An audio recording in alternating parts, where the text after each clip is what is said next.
This is your Chargers linebacker, Deion Henley, and you're tuning in with Chargers Unleashed.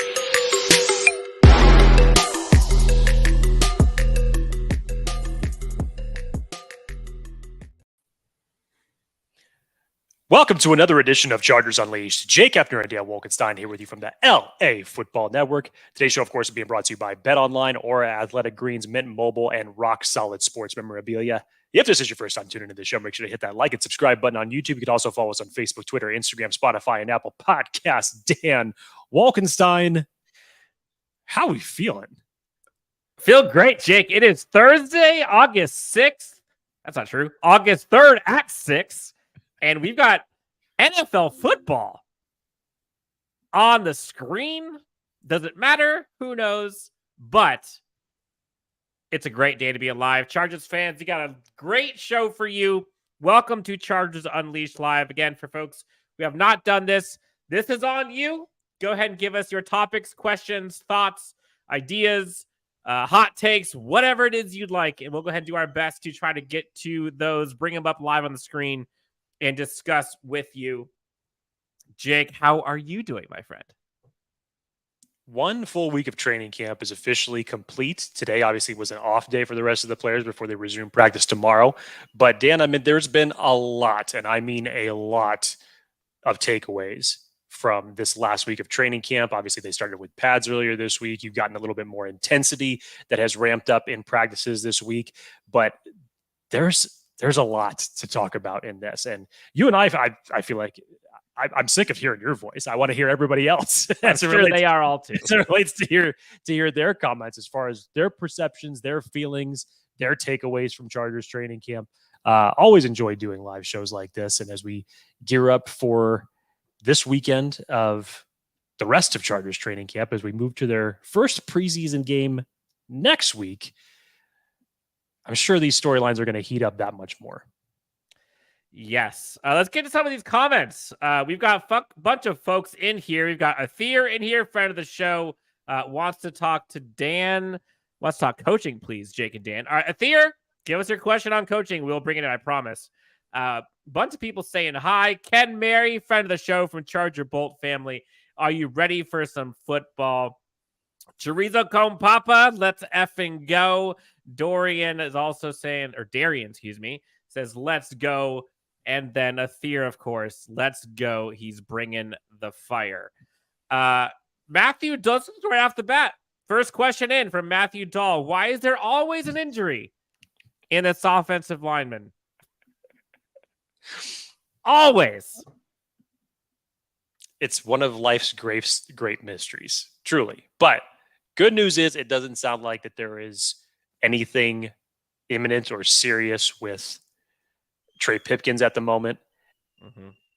If there is, that'll be a much different story considering the free agent offensive lineman class that is out there currently right now. I know that they currently have been working a lot with Foster Sorrell the last 4 days, that Trey Pipkins has not been in practice. But we'll see where it goes. Again, I don't expect there to be any long-term injury status with Trey Pipkins. And even if an injury does happen, it's better that it happens now and it's short-term rather than taking place during the season. Yes. We got a question in here asking about the event that we've got going live, which, Jake, this is a great segue. So I'm going to share my screen here so we can kind of show some folks what the exciting thing is that we got coming on for you guys. The Bolt Show. I'll put the question here first just so folks can see it here. If I could pull it up because I'm taking forever. Ethan asks, you know anything about autographs from the players? Is it first come, first serve, or just random? It is going to be first come, first serve. So how it works, I have the event on the screen here. It's called the Bolt Show, brought to you by Rock Solid Sports Memorabilia. They've got a ton of Chargers fans that are Chargers players who are going to be there.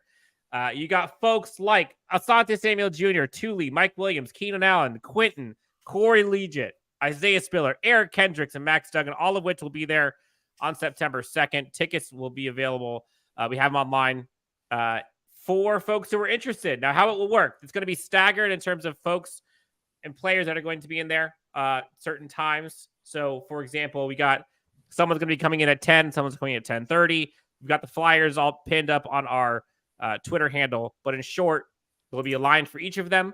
You put in your requests, and then you are good to go. You can bring in your stuff with you. I believe they'll have some memorabilia there as well. If you can't be there live, you can also go and mail in your memorabilia to them, and they'll go ahead and have everything signed and delivered back to you. If you have any questions, feel free to DM us, message us, and we'll figure that out. But other than that, it should be a fantastic event. Jake and I will be there as well. Should be a fun time. So highly recommend folks go and check out the Bolt Show, September 2nd at the Marriott Anaheim Suites.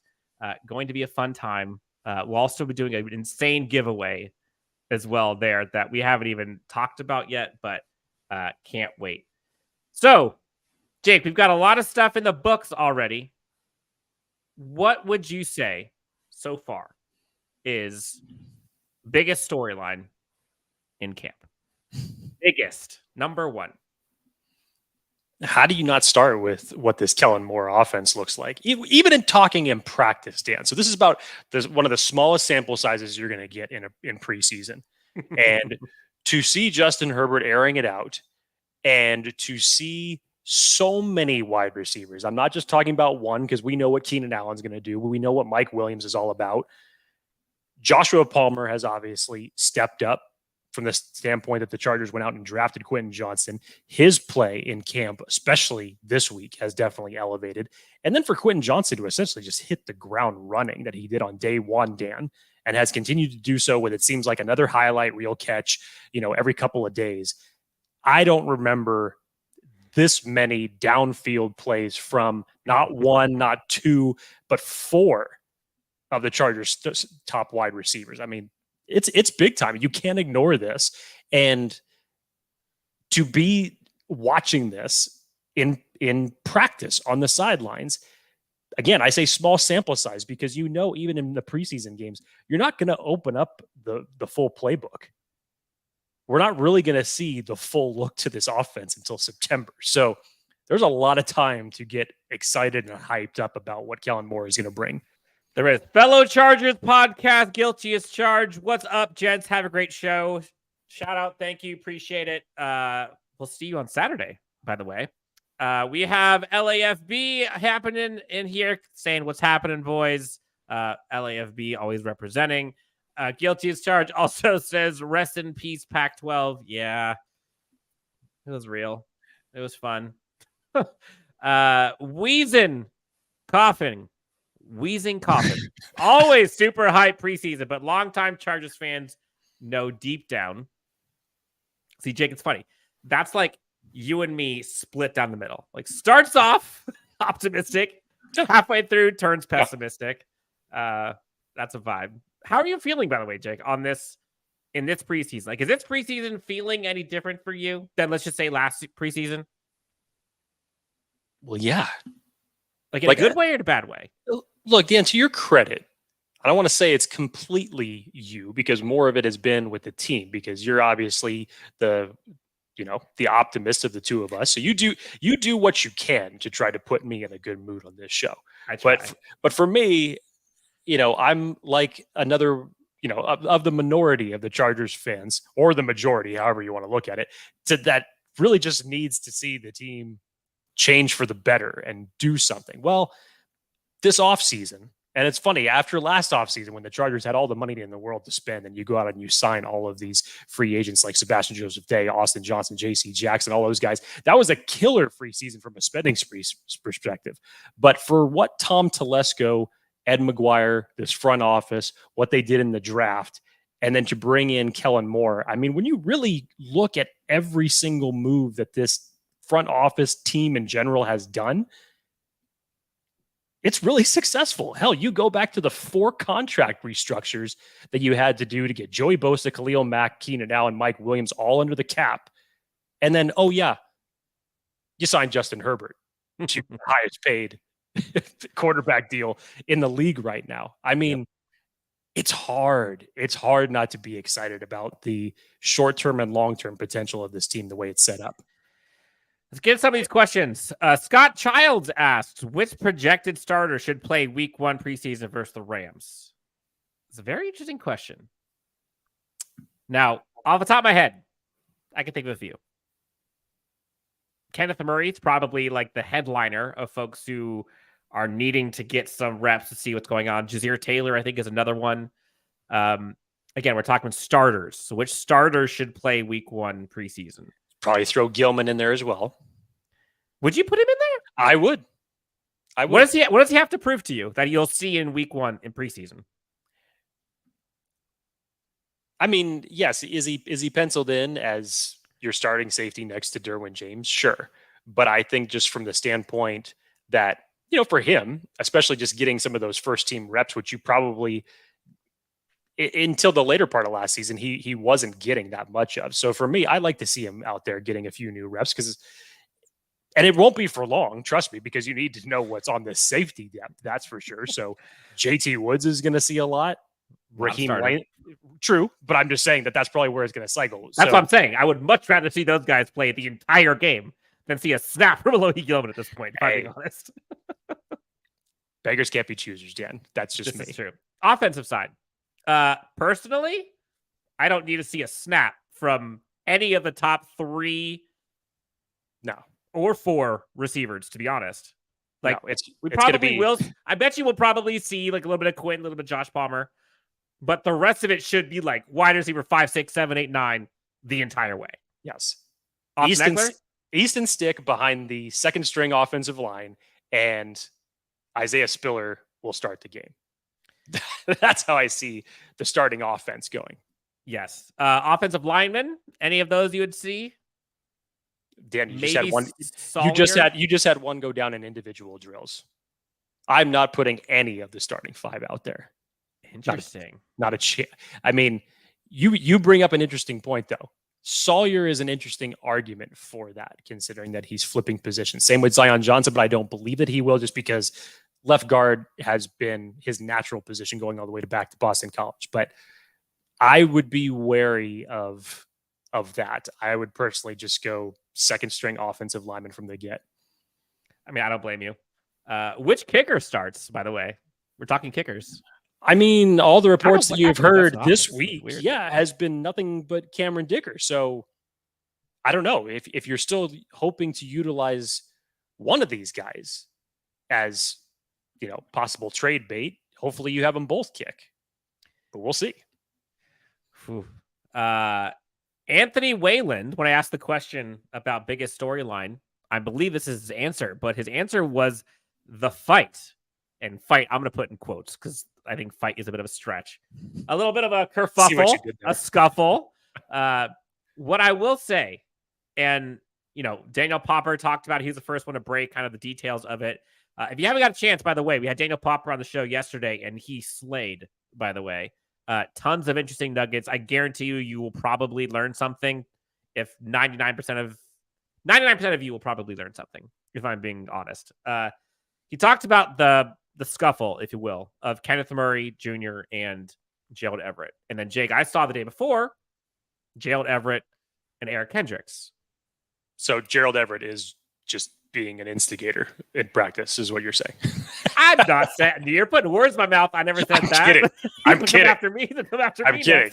I don't need that. No, but I think what it's telling you is there is a different level of intensity. And I don't remember the last time I saw a scuffle from the Chargers training camp. I've seen it on joint practices for sure. That Keenan Allen thing reminds me, that was hilarious hindsight, but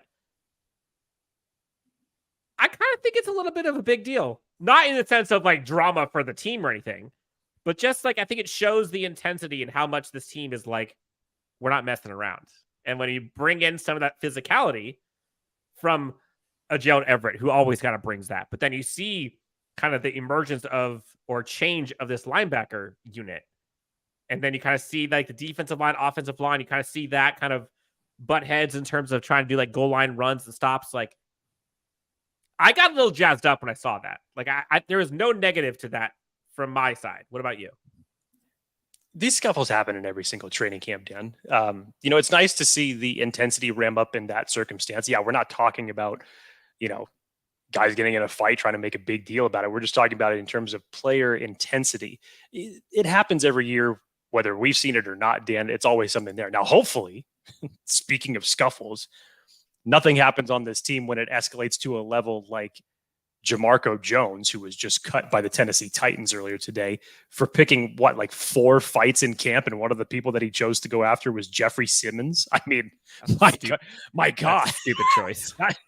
That's beyond stupid. Now that's when it escalates to another dramatic level. There's competitive intensity, and then there's just stupidity. Yeah. James Wagner, friend of the show. Bolt up, guys. God bless. What a camp. And believe it or not, I just heard Dan Orlovsky giving high praise towards the potential of Kellen Moore and Justin Herbert and this Chargers team. Bring it, Miami. Orlovsky giving us praise, us being this Chargers team.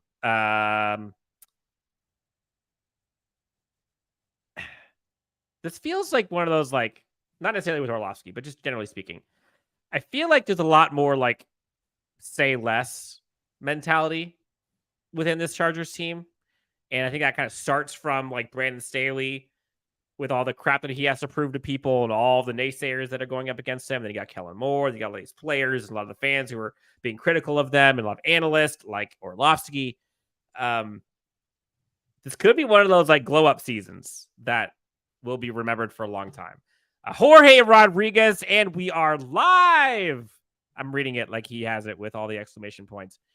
Let's get to Athir's question. Everyone hates my coach. Everyone wants him to be fired last season. And Coach Shanahan keeps getting his flowers. What has he done as an OC? Lost 28-3 in the Super Bowl. Had 10-point lead in the 4th loss. So, sounds like we're comparing Shanahan to Staley. Now, I think it's fair to say Shanahan has a lot more success. And the coaching tree buds way more flowers than what we've seen so far from Staley. But I think the point is still made that Shanahan hasn't won a Super Bowl yet. Like, why is he not being... Why is his grave not being dug, but someone else's? Because, to my recollection, it seems like the Niners have been contending for a while now. It doesn't even matter who the hell their quarterback is. Look what the hell they did last year, essentially going through 3 quarterbacks. That's because the system works. The players on that team, especially on the defensive side of the ball, are monsters. And every year he can get the best out of his team. He knows how to do that. Staley, look, I have respect for Staley. I have faith in Staley. He has not had the easiest coaching time since he has been the leader of this Chargers team. He has made plenty of mistakes. He's kind of ridden that line between aggressive and scary and, crazy and stupid at certain times. But to me, it's all for the better, because eventually as a head coach, you're either going to get to that point where you need to put it all together, or it's time that you just figure out, look, maybe he was just a better coordinator at the end of the day. And look, to Dan's point, the Chargers really shouldn't be saying anything after blowing a 27-point lead to Jacksonville last year. Now, I know we're trying to get ahead of that, away from that, and so is the team, so is the fan base. I don't want to talk about that. Neither does anybody else. But Dan, Chris Harry said it on our show months ago. Time for talking's done. This team needs to finally show up and show out, and everybody who talks about the potential of this team because of the talent, they need to be able to put it together, and they need to be able to win games. Yes. Lots of fun thoughts in here. The offense, according to GTR Man 909, offense is going to blast off. LA Original, Jake. John Hightower better go off in the preseason. John Hightower has been a name lots of people have started to hear about. But not a name that we were expecting to hear about. No, you and I have been at camp, and we've seen Hightower score numerous touchdowns and numerous deep plays. With the unknowns of Jalen Guyton due to injury and not being on the field.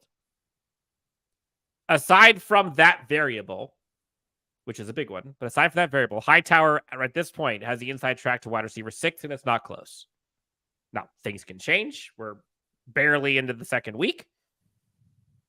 But I don't necessarily even know if Hightower has to go off in the preseason So long as Guyton does not come back. I'll put it that way. It has been a little odd. Are you at all concerned with the lack of emergence of Guyton? And it's been, almost 2 weeks now. I mean, I haven't heard anything. ACLs haven't, they're never an easy injury to come back from. Still haven't seen anything from Tito or Austin Johnson, as well as they're still recovering from their injuries. And Staley, how he likes to treat injuries. There will be a little bit more coddling along the way, to where if the player even feels like he can go out and play, Staley wants them to be 100% by the time that they get back out into the field. So maybe we hear an update on that by next week. I'm not sure, but John Hightower is reaping the rewards right now. Everybody, including myself, was eyeballing Pokey Wilson because of the way that he showed up in OTAs and minicamp. Got a lot of good time and throw and catches with Justin Herbert during their drills back in the spring. And since then, there really hasn't been much noise. Dan, you'll hear, Darius Shepard that we heard on the first day of practice. And then here comes John Hightower. And then Pokey Wilson just, and maybe shows up for a catch here, but overall just hasn't made the noise that he was starting to make in the springtime. So to your point, I don't think that he necessarily has to ball out. I just think he needs to stay on this track that he's on, because there's really nobody right now that's been more of a standout than him. And if these other players are not able to make their plays, at least to get on the same level of where he's going, it really shouldn't be that hard of a decision as it stands right now. But we'll see what these next few weeks hold, especially when we get to preseason games, because those will be deciding factors, of course. Big Buddha, recent giveaway winner. Hey, Bold fan, excited for this season and our replacements for the future. LA Original says Mad Max Duggan will be preseason MVP. Mad Max versus Easton Stick. That should be a fun one. Looking forward to that camp battle. Jake Jorge asks, should Quentin Johnston get snaps? Yes. I get it. I understand. This is spoken like a true Chargers fan who knows the history of injuries when it comes to the plague that it has given this team. But yes, he should. It's time that he goes up against other DBs from other different teams so he can get that type of NFL experience. No doubt about it. Brandon Staley, we talked about his name a bit. Jorge Rodriguez says Staley has done some questionable things, echoing what you had said, Jake, like playing it started against Denver last year, but he managed to take last year's battered team to the playoffs. He follows it up. I think Staley is the guy coaches develop. Here's the line.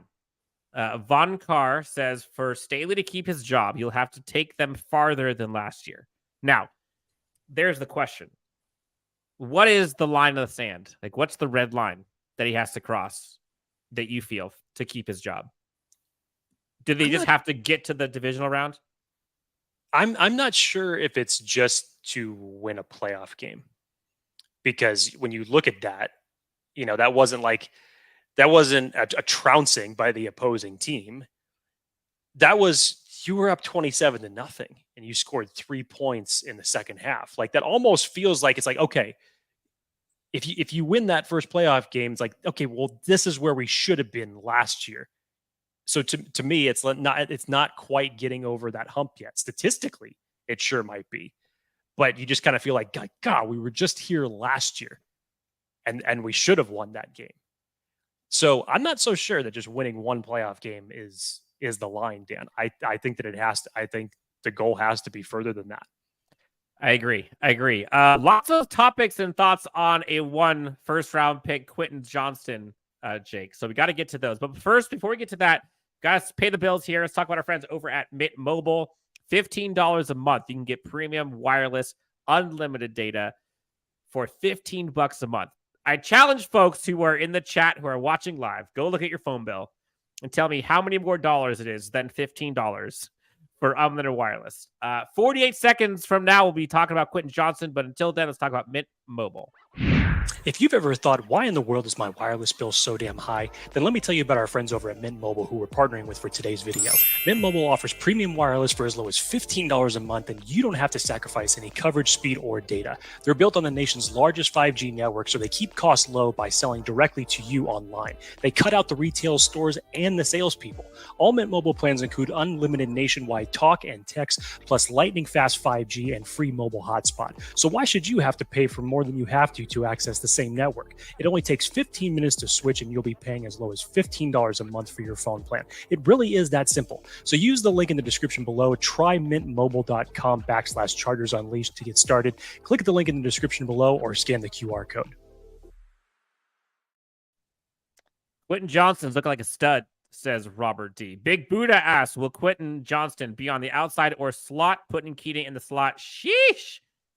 And Jorge Rodriguez says, if Jake says Quentin Johnston should get snaps, then Quentin Johnston shall get snaps. First of all, let me just talk about this for a second. I hold no regards or influence over the team whatsoever. I am probably the last person that anybody should listen to when it comes to those type of things. Simply just, I'll have a perspective, but nobody should. I'm not telling anybody to listen to it. And I have said plenty of times on this show, I love it when I'm wrong. So we'll see what happens. You've been wrong a lot lately, by the way. I do. I have been, and I absolutely love it because it's all for the better. I have been wrong about the J.C. Jackson return timeline for months and months now, and I couldn't be happier about it. For folks in the chat, give us your topics, questions. You know how this goes. When you guys stop giving us topics and questions, we stop recording and we go home to our families and watch more football. That doesn't matter because this Hall of Fame game seems to be a dud. Jake, question came in for biggest surprise and least favorite outcome so far in camp, asked Scott Childs. Favorite surprise, least favorite outcome. I don't think there's just been one surprise, Dan. I think it's hard to just limit it to that. We talked about John Hightower already being the surprise of that wide receiver 6 contest. I'm not sure how much of a surprise it is to see Quentin Johnston after what he was doing in the springtime. It's like it was kind of a tease, but then you go out there and you see it and you're just kind of like, whoa. Especially day one, Dan, when you and I saw him catch the pass on the flat far side of the field and then proceeds to outrun about 4 defenders 20 yards down the field. For a guy that big to just have the type of athleticism that he has, I mean, you're seeing everything that maybe you didn't get a chance to see enough of when he was at TCU last year, and maybe people forgot about that skill set that he had. Keenan Allen doing Keenan Allen things. I said it when we saw this offensive line. It's not really a surprise thing, but it did put a big smile on my face to see Jamari Sawyer and Trey Pipkins standing next to one another on the right side of that line is just, that's a lot of man. That's a lot of beef over there. And that duo could do some damage to opposing defenses. Defensively, Dan, I think it's just this overall competition with the secondary. I mean, the response, I think, is the biggest thing. Moreover, the overarching storyline of training camp has just been the back and forth competitiveness between the offense and the defense. Yesterday, we finally had a day where it seems like, okay, since day one, the offense really kind of got the better of the defense. And then from that point on, it's been a back and forth, back and forth, back and forth. And then the defense apparently won the day yesterday at practice completely. But I think it's just this aspect that you're seeing of whether we're talking individual players or offensive and defensive units, when one does something, the other one comes back and does another one. And as we've said it, as Daniel Popper said it, it's kind of been like a heavyweight fight. So to see Dean Leonard, Dan, who we saw very early in camp, just kind of being the brunt of Justin Herbert and X wide receiver. And then he comes out earlier this week and he has 5 pass breakups. Jasir Taylor felt like it was more, by the way. Yeah. Jasir Taylor, for all the inconsistencies that people want to say about what he's having in camp, he's coming back and is responding. He closed out a couple practices with a couple pass breakups. Asante Samuel Jr. is, you can't help but be impressed what he's doing, especially just when it comes to this competition for the star role. He is really showing out. So I just love seeing a lot of this youth. And then, Dan, how about Kenneth Murray? Kenneth Murray, who has garnered a lot of praise from fellow linebacker Eric Kendricks, Sebastian Joseph Day, Brandon Staley yesterday.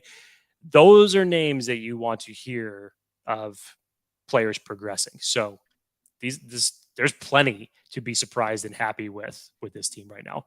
Yeah, I would probably, if I had to give a couple, I would probably say Alohi Gilman's been kind of a fun surprise because I think going into training camp, I think everyone thought there might be a camp battle between him, JT Woods, who knows, there might be another safety coming in, which there still might be. But seeing how good he's been has kind of put a lot of those concerns and risk conversations that even you and I had talked about kind of to rest. Now, could they still go out and do something for depth purposes? Sure. But I think Alohi Gilman is, again, we talked about this before, I think the two question marks on this defense, again, this doesn't mean good or bad, but question marks are Kenneth Murray Jr. as L linebacker 2, and whoever the safety was next to Derwin James. And if Alohi Gilman can be that safety and he's playing the way he's playing right now, again, he saw the interception he had, 2 days ago? He's been balling out. And Daniel Popper talked about in a recent article that he's one of the most instinctual players he's ever seen. Then all that means is Kenneth Murray, which I think we should probably get to that, Jake. Daniel Popper talked about kind of yesterday's takeaways. And you mentioned some of the guys that have gotten praise. Asante Samuel Jr., Kenneth Murray, Morgan Fox, all three of those guys had some splash plays. But Asante Samuel Jr., they were doing a 2-minute drill for folks who didn't watch or listen to this or read the article. At the very end of the 2-minute drill to end camp, right, to end practice, Asante Samuel Jr. had 3 pass breakups in one series, all against Quentin Johnston, all in the red zone, all to end the offensive drive and the period. Asante Samuel Jr. versus Quentin. That's a size differential, and that's in the red zone. That's a big story. That's a lot. Then you look at Kenneth Murray Jr., run stuffer yesterday. That's a big deal. That's a good thing. And then Morgan Fox doing Morgan Fox things. I think that's 2 days in a row he's had a sack. And you mentioned it. The defense won the day, it seemed. And that was the first time that one side of the ball seemed to kind of run away with it. So a lot of surprises, a lot of excitement. But I think, we talked about kind of the biggest storyline is, for me, it's just like, it's a gridlock, and in the best of ways.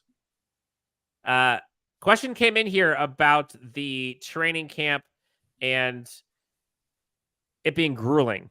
Jorge asks, as far as you guys know, why is training camp so tough and why do players find it so grueling? I've heard training camps aren't fun for players. Jake, what say you? Well, when we were out there, it was really hot. It was really hot when we were out there last Wednesday. So I couldn't imagine being someone in pads playing in the California heat the way it is right now. It's not pleasant. But overall, I mean, I think this question is fair to a certain degree, where it's like, the veterans, the guys who have gone out and done it for years and years and years. It's like, just riding a bike again and going through the motions type thing. You're probably, as certain players go, you're probably not going to play in the preseason. But for other guys, you're playing to get yourself established in the league. So if you're a veteran and, you're getting pushed by another rookie, time to, lift up the intensity a little bit, or guys are going to go out there and at times, because their roster spot might be in jeopardy, they're going to push a little bit harder. So I think there's a fine line to ride with that question. I don't think that all players hate training camp. I've heard that same thing as well. When you have vets that have been in there from, 10 plus years that don't like doing it. I always notably remember Tony Siragusa saying how much he hates training camp and getting ramped up for it and having to do the whole conditioning test. I mean, but Dan, who was it that, I couldn't remember for which team, but it was one of their offensive linemen that went out and did the conditioning drills for the wide receivers. And apparently on accident. On accident. And he just blew everybody away when camp opened, lost some weight in the process while doing it, but all by accident. So, training camp, I think, brings out the best in everybody personally. I don't think it's as built up to as much love-hate as you may think it is. I think there's a gray area, but in general, it's just getting back in the swing of things to football. Yeah, and I think the thing that can probably get old and which could lead to some of the chippiness and some of the whatever you want to call it is the fact that you're going up against the same guys over and over and over and over and over and over and over and over again for like 6 weeks. And the guys you're going up against are guys that are trying to keep their job and fight for a job. And so like everyone or most on the roster are desperate. And so when you have desperation and athleticism and a competition against the same guys over and over and over and over again, like that's what gets grueling. It's kind of like Groundhog Day, but it's like the most physical Groundhog Day, day in and day out. There was a question here about K9, Kenneth Murray. Has Kenneth Murray actually been looking good in camp? And if he does good this season, would you re-sign him since we declined his tag? It's a loaded question. 2-part. K9 has been looking better in camp, for sure. I think his instincts have been on display a little bit better this year than last. You mentioned it, Jake. A lot of players and coaches have talked about his improvements this year over last. Eric Kendricks has talked about his improvements. Sebastian Joseph Day has talked about his improvement. If he does good this season, would you re-sign him? I don't know. Like I said 10 minutes ago, I am in no way, shape, or form an authority on what this team should do, because especially if you're talking about the linebacker position, Kaiser White, not re-signed. Drew Tranquil, not re-signed. So how does this team necessarily value the linebacker positions? Well, we've kind of gotten an idea of that. Shannon Wosu. But Adrian Phillips. Time will tell. And not that I'm trying to poo-poo anything of Kenneth Murray's early preseason, because it's a very good early indicator. I think Eric Kendricks is going to do wonders for Kenneth Murray this season, because all the issues that we have talked about with Kenneth Murray over the last 3 years has all been from a mental standpoint. Physically, he has all the gifts to go out there and do what he needs to do. That's what made him noticeable in college. Even Eric Kendricks said that he has never played with a linebacker like him at 6'2", 250 pounds, in the way that he moves out there on the field. If he could just correct some of the mental mistakes that just so happen to take place a little bit too frequently, I think he can have a solid year. But as far as re-signing him goes, I don't know, because I also looked at when they brought in Deion Henley as insurance in a multitude of different ways. Yes, we're going to get to James Wagner's question on undrafted free agents here in a second. But beforehand, we'll talk about Deion Henley since he's here right now. What's going on with Henley? Asked Jason Ivelich. I'm terrible with names, by the way, guys and gals. So please, I apologize. I'm sorry. I'm doing my best. Surprised you can pronounce my last name. I can't. That's why I don't say it. What's going on with Henley, Jake? How would you answer that? I mean, there hasn't been too much said about Henley. He what we saw, I can't remember if it was the Chargers Twitter that posted it or whoever it was that posted it, but he had a nice pass breakup that was thrown right over the middle. God, when you see Henley in pads, by the way, I mean, this isn't a fashion contest, but he is put together, man. He looks like he's just going to hit somebody, and it may take a while for them to get up. From what I expect from Deion Henley early in this season, and Dan and I have talked about this before, I expect his impact early on to be on special teams. Now, depending on what happens with Kenneth Murray, Dan and I have had our own discussions as far as, okay, well, how many games would it take in order to possibly make a change? And I think we were around six or seven, Dan, yeah. if the consistency lasted that long to where you say, okay, let's make the change. But I think Deion Henley is going to be a great contributor for this defense, especially at linebacker. I think he's going to see plenty of time because there really isn't that much depth behind Eric Kendricks and Kenneth Murray. And at some point in time, much like the Chargers have done in the past with their linebackers, they're going to want to rotate them.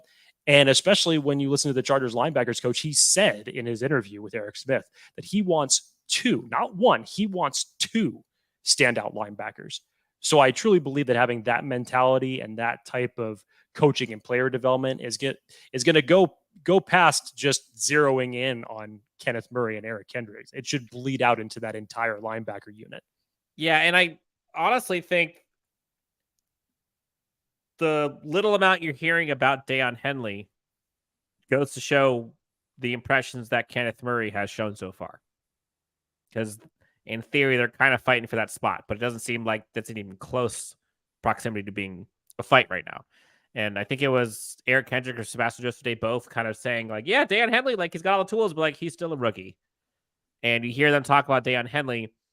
That's a little different than the way they're talking about Kenneth Murray right now. And look, Kenneth Murray took 4+ years to get together, if he gets it together this year. So to expect a linebacker year one to unseat him, it's going to be an uphill climb for sure. James Wagner, Jake, let's get to the undrafted free agents.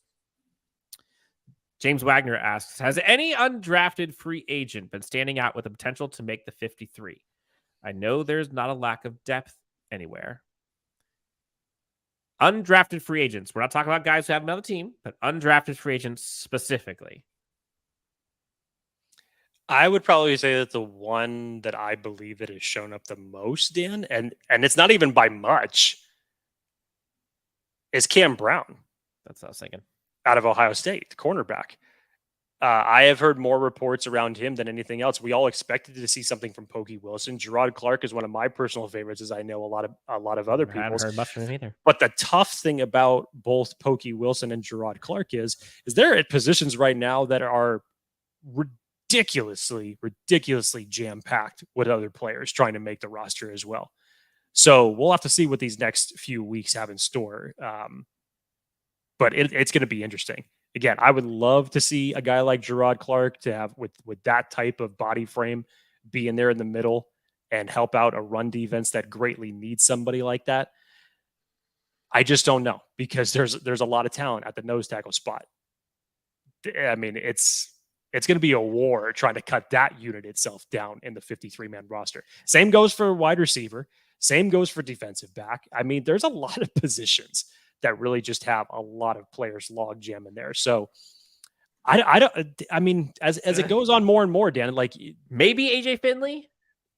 That's one that you could say, because you have a little bit of a question mark at safety, but Raheem Lane has come on, so that might close that gap up rapidly. Yeah, I don't know.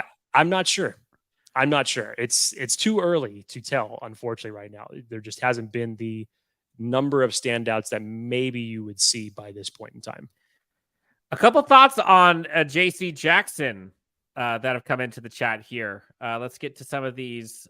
Josh asks, can't believe there isn't more talk about JC Jackson playing in the slot, which Jake will talk about that in a second. And then Anthony says, JC Jackson thoughts. Will he show up after that contract and injury, or will show out with a bust? So first part, do you foresee JC Jackson in the slot? Second part, how are you feeling about him so far this camp?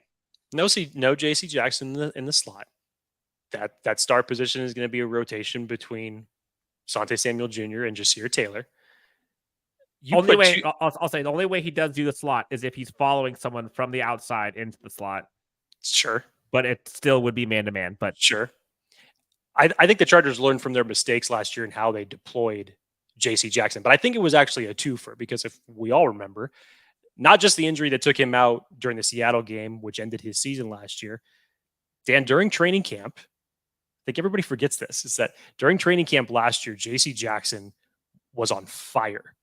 And then all of a sudden we hear this random report that he has to go in for foot surgery to remove some type of bone spurt in his foot, which essentially kept him out for the remainder of training camp, which at that point in time, it was about 3.5 weeks.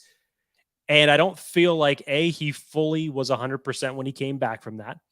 And because of that, I felt like Brandon Staley and Derek Ansley, the secondary coach at the time, deployed differently in order to compensate for that. So they took him out of what he was used to in New England in his man-to-man scheme. And they ran more of a zone-style defense, which obviously wasn't the best for J.C. Jackson. It wasn't necessarily the best thing for the Chargers to run anyways. And then the 1 week that they choose to put him back into man-to-man coverage because J.C. at that point in time was acknowledging that his play had been bad, of course he goes down. Of course. You cannot, if anything, whether this season ends up working out for J.C. Jackson or not, you can't knock the man's work ethic. because his work to get back to training camp in general, when Tom Telesco said back in March that, yeah, we expect him back at training camp. It's like, wait, what? Excuse me? After what he suffered? And it's not so much the recovery time, because yes, the recovery time has him right online, but it's with his injury, and players have come back from that, but players have never performed the same after that. That's the difference. And when you're a cornerback, when you need every aspect of cutting, your speed, everything to go out there and perform, it really is a testament to his hard work. Now, I expect him from everything that you have heard him say publicly in the media that, like Khalil Mack was last year, he's hungry. He's hungry. He's got something to prove this year. 100%. Jake, I'm going to let you drive these comments here for a bit. I'll end it with this one. L Chief says, Jake the Tank. Jake, if you call it a tank, look at you getting swole. Fix his lighting today. References, I think there was one live show that we did that you had set after the fact. Like, yeah, lighting's a little dark. Always good and informative podcast. Thanks, guys, and cheers. And then Jorge Rodriguez says, Jake the Great, followed by Dan the Man. Jake, how many times have you been called Jake the Great? That's probably a first. And I thank you, but there's no validity to that whatsoever.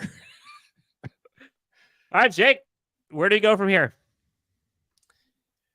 I'm trying to think of other storylines that we necessarily haven't seen. I guess maybe what would you want to continue seeing as we get in here to week 2, Dan? We've talked about everything in camp, essentially, that we've seen, those storylines. But as we move closer to the Chargers' first preseason game, I would say, okay, what's the competition? Obviously, still to watch. What do you expect to ramp up now with the pads being on? We saw a little bit of that from this running back unit, finally being able to see them. You get to see finally the guys in the trenches hitting each other for real. So we could actually make somewhat of a notable takeaway from this.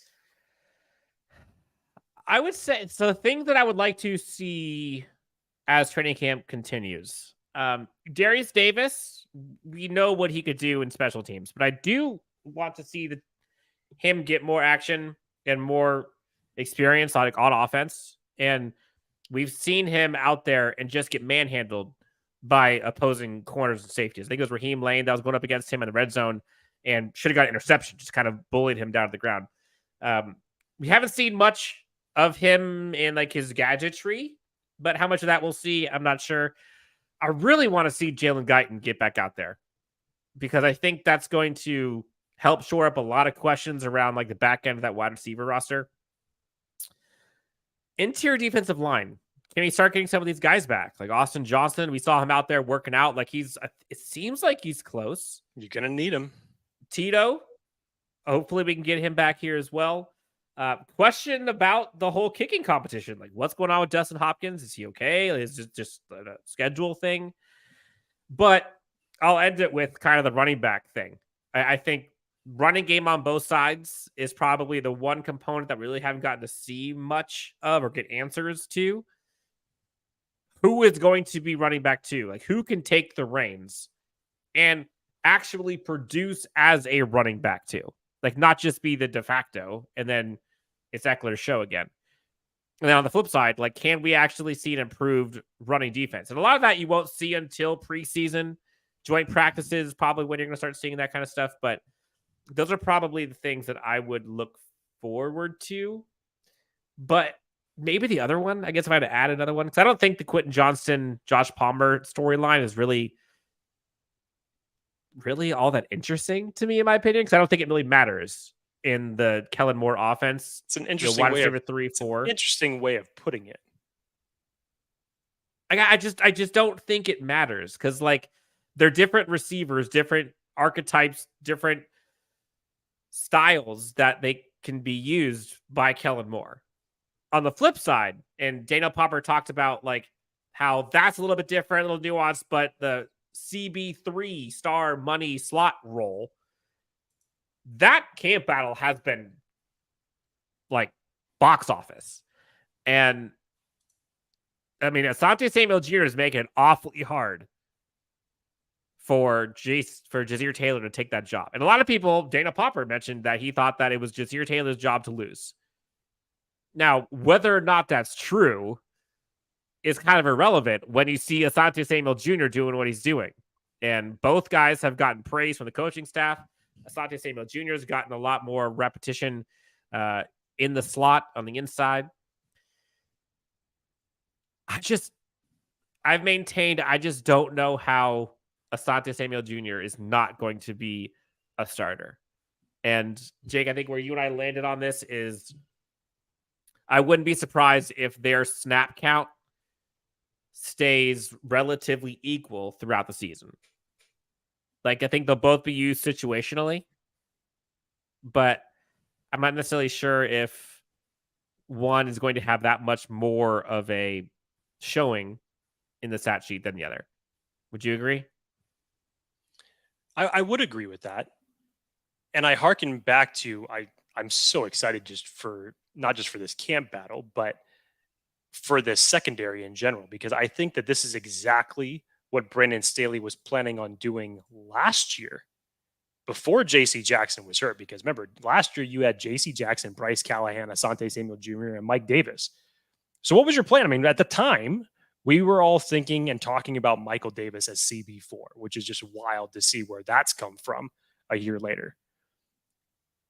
You have now this group between JC Jackson, Michael Davis, Asante Samuel Jr., and Jasir Taylor. This can finally get back to Staley rotating this secondary group, being multiple, being versatile, throwing so many different looks at opposing offenses. I quoted it as saying, get out of the predictable packages, if you will. Get yourself out of running so much zone defense. This will harken back to the days of when Staley was the defensive coordinator for the Rams, because in that unit, there was so much young secondary talent to go along with, oh my gosh, why am I all of a sudden blanking on the cornerback's name? Kill me. Jalen Ramsey. There was so much young cornerback group, youth in that group that we're not even talking about number one picks. We're talking about guys that were taken in the 4th and 5th round. And he was able to develop them and deploy them in the defense that he wanted. So I think that this is exactly what Staley's going to try to do.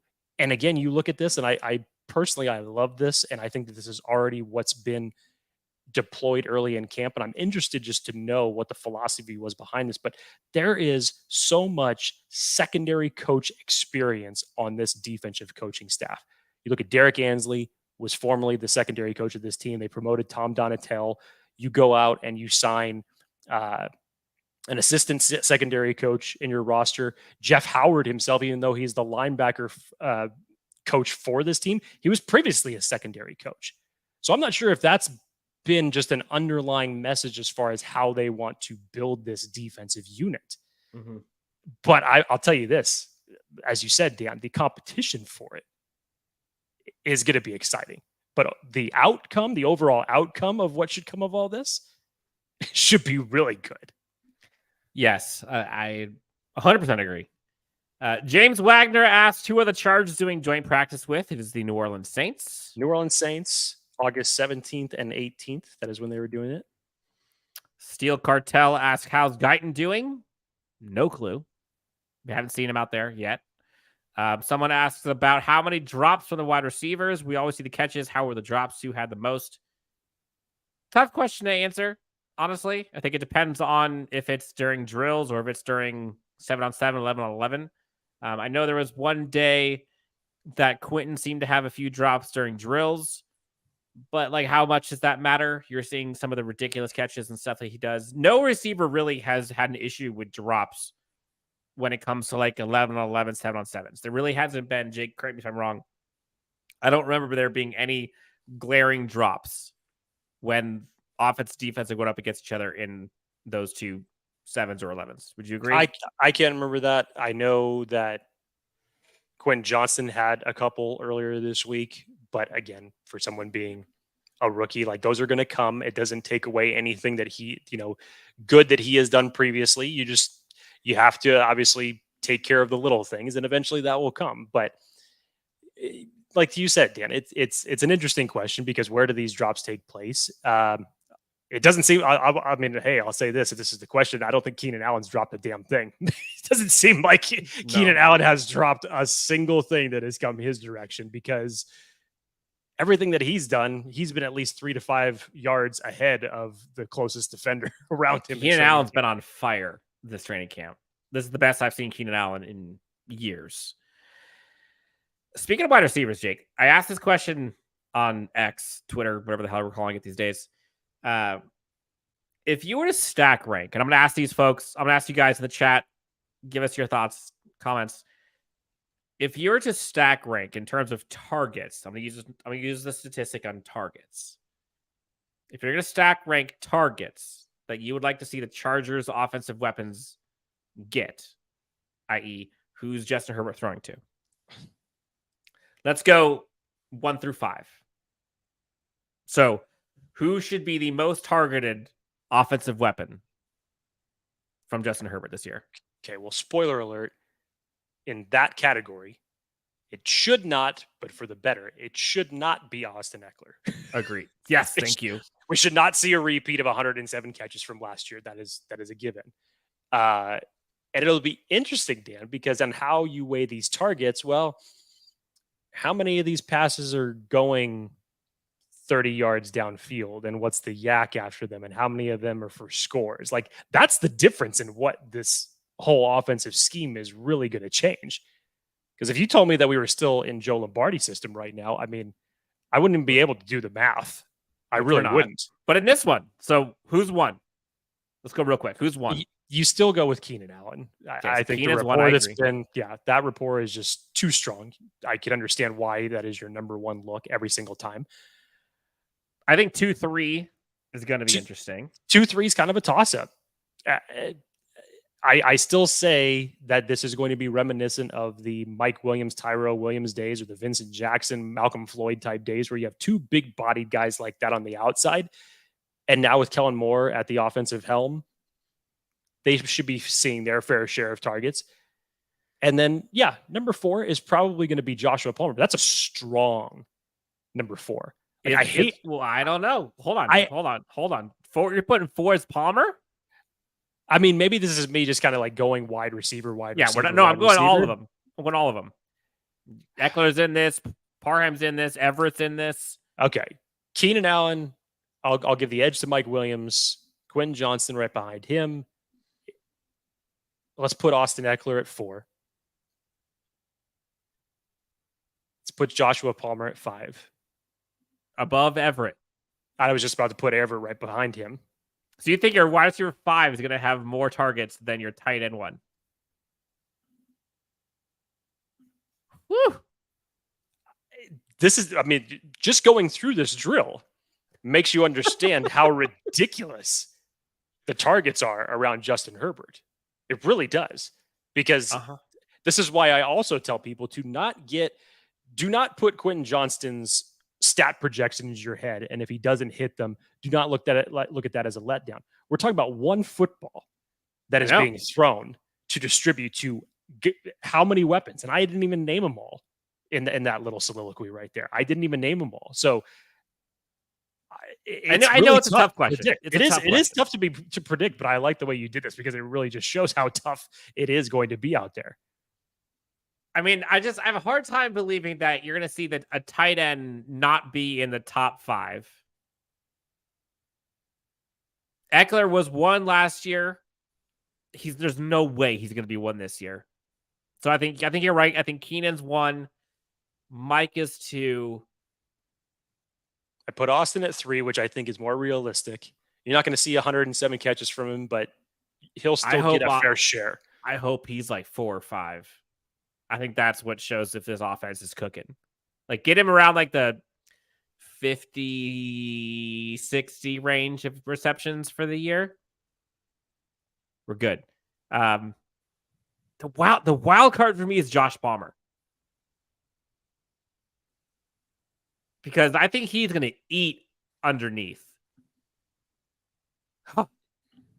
That's crazy. We're rounding out here on Chargers Unleashed Live. Last call for questions and topics. We'll try to go rapid fire here as we go through. Scott W comes in with a nugget. Cowboys finished the season with 22 players. Is that right? That found the end zone? It's a pretty nice distribution. How the hell did they do I don't that? know if this is right. I have not looked this stat up, but if that's true, that's some damn good distribution. Is that including defense? That's funny. That makes sense. So a whole offensive or defensive unit essentially scored last year for the Cowboys. That's great. Wow. Okay. Athir says Quentin Johnson will be the second most. Watch and see. Elijah Dotson, Jake. Joseph DiMartini asks, how has Elijah Dotson looked? Has he got any looks? I haven't seen much from Elijah Dotson, and it's been tough. And where you'll probably see most of the, especially the undrafted rookie running backs that we're talking about here, most of those snaps you're probably going to see, even in a limited amount, you're probably not going to see a bulk of those until the preseason games, because right now it's fun. It's weird to say this just because Isaiah Spiller essentially had a redshirt season last year, and because you didn't give him enough game reps for him to go out there and show what he can do, and now obviously this is Kellen Moore getting to coach him for the first time in this offense. There's a lot for him to see out of Isaiah Spiller. So a bulk of these recs, you're still trying to figure out who the hell is going to win the RB2 job between him and Joshua Kelly. So I'm not so sure. And Dan, when we were out there, we still ended up seeing snaps to Larry Roundtree and him getting some reps out there. So I really don't know what the future holds for guys like Elijah Xander Dotson, Horvath, by the way. Him as well. That's another guy you haven't heard a peep from. Nothing. Yeah, so Elijah Dotson, Tyler Hoosman, I do not know what is going to take place for them. If they make any noise, it will probably take place in any of the 3 preseason games. James Wagner asks, how tight ends? I think that's supposed to be a question mark. How are the tight ends looking? Jake, I was thinking about this last night when I was on my way home from a concert. I feel like Gerald Everett is just like being taken for granted and is just like the forgotten player on this offense. Look what I just did when I ran through that damn drill. Not that I forgot about him. Of course not. But if you're Justin Herbert, like you tell me who you're targeting and looking at first. After the 2 physical scuffles, if you will, maybe that's Gerald Everett saying, oh, what about me? I mean, Gerald Everett you could say that's about 7 guys on this offense. Like Gerald Everett could feast on this offense, but you're just not hearing much about Gerald Everett, which I don't necessarily think is a bad thing. It's just like, he's just being Gerald Everett, which is a good thing. Donald Parham Jr. is making some splash plays every now and then. I don't know if you agree with this, but it seems as though tight ends have been less of a focus this first week and a half or 2 than like the receivers have been.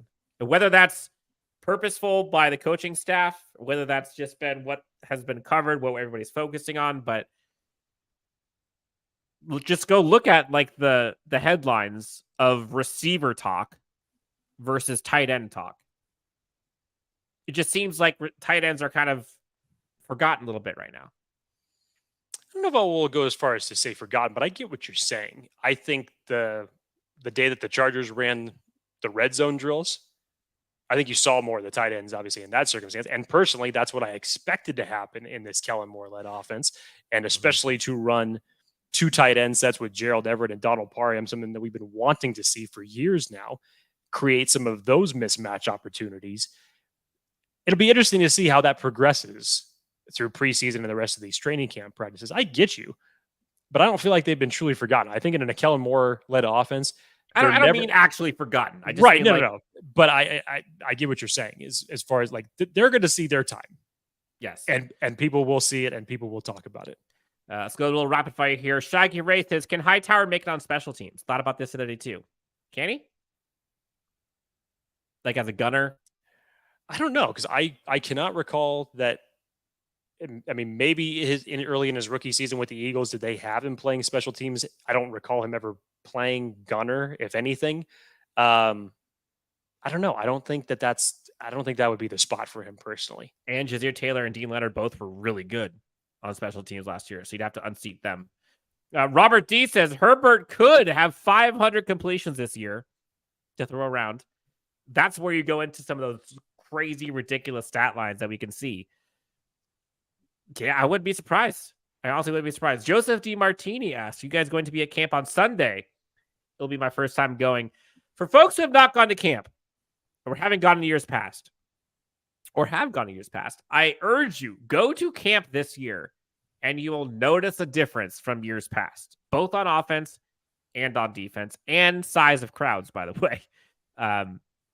It's a fun time. Jake, you going this weekend? I am going. I will be there on Saturday, so I apologize, Joseph. I will actually miss the day that you were there, but I will be there on Saturday this weekend. So looking forward to it.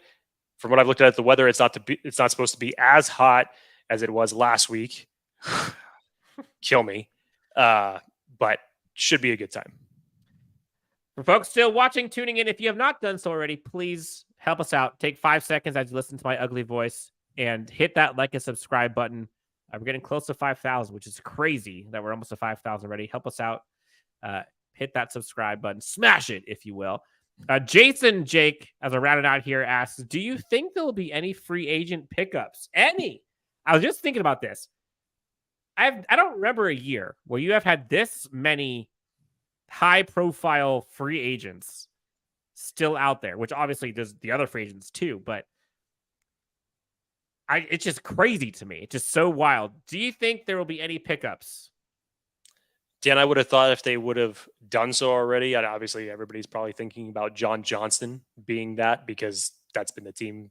Chargers been the team that he's been linked to ever since he was released. It makes a hell of a lot of sense given the prior relationships with Staley. Pair him next to Derwin James. That could be a very formidable safety duo. To me, I feel like if that was the move that the Chargers wanted to do, they would have done it already.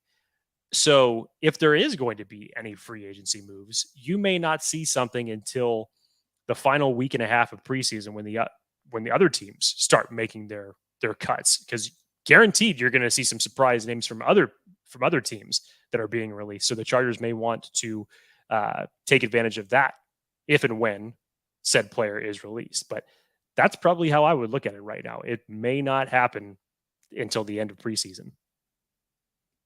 I'm hoping it's an edge player. And that's no slight to Thule, to Mack, to Bosa, to Rumpf, to Morgan Fox, to at all. But there's some dudes out there. And for the price tag that you can get them at now, and for how much money they have left, which they had last we saw before the contract of Justin Herbert, which I don't think affects this year. It's like $12 million in space. So they have something. Jason says possibly Melvin Ingram. Hell, I'd be down. Again, we're talking depth piece. I'm not talking starter. But like Yannick Ngakoue is still out there. Jadeveon Clowney's still out there.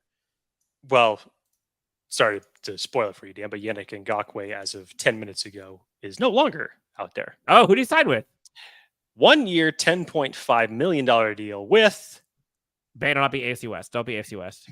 It's not the Chicago Bears. Cool.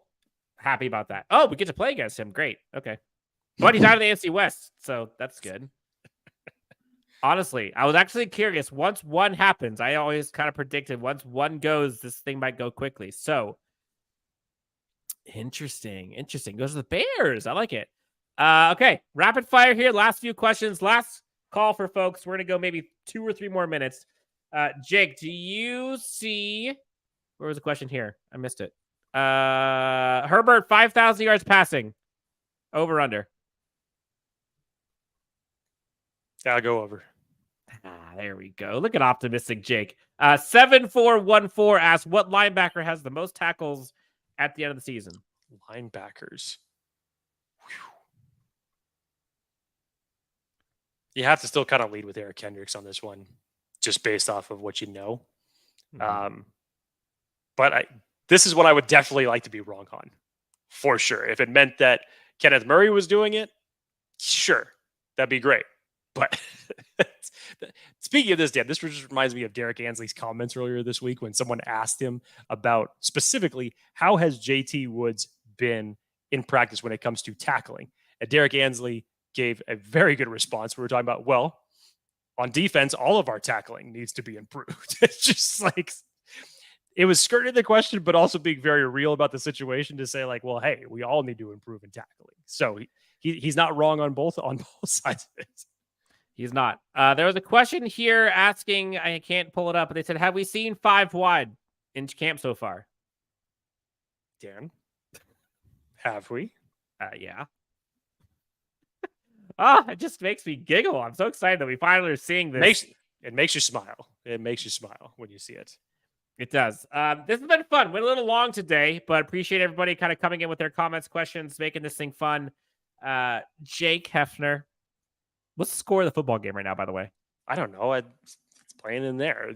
When I left it, it was 6-0. Anybody have a score date up for me? I see nothing right now. I see nothing. I know nothing. Jake, anything else you want to tell great friends of Chargers Unleashed and LA Football Network before we get out of here with a beverage? Guys, this first week of training camp has been great. It's been always fun doing these live shows. I know Dan and I need to be doing more of them. I know for the Bolt show that is taking place on September 2nd, Dan and I will be doing a live show for that at the location. So if you guys are in the area, make sure to go out, get your tickets. This is going to be a huge event when it comes to player signings. I don't know that Dan and I have heard of one that has been this big in the last couple of years that is taking place locally. So very much encourage you guys to go out and do this. If you want to join, it's going to be a great afternoon out there in Anaheim. Excited for the preseason, excited just to get out there on the field and see the fans back. And hey, Dan, again, football's back. Gotta love it. I love it. Robert D coming in clutch. Jets 16, Browns 14. Okay, so points were scored. All right. So at least we kind of seems like we got a game, I guess. Hallelujah. Hallelujah. Yes. Jake, this has been a ton of fun. I love doing live shows. It's always engaging with all the listeners, viewers, fans. James Wagner comes in to have an awesome weekend, Bolt Nation. For Jake Hefner, Dan Wolkenstein, Chargers Unleashed, fans of Chargers Unleashed, Chargers, LA Football Network. Guys, gals, thank you so much for tuning in to Chargers Unleashed. We'll talk to you next time on Chargers Unleashed. Have a good night, folks.